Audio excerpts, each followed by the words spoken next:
উচ্চারিত হয়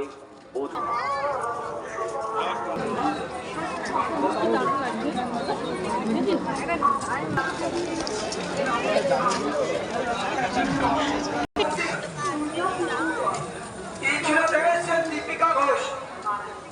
দীপিকা ঘোষ তার আইডেন্টি কার্ড এবং যাবতীয় অন্যান্য কাগজপত্র হারিয়ে গেছেন।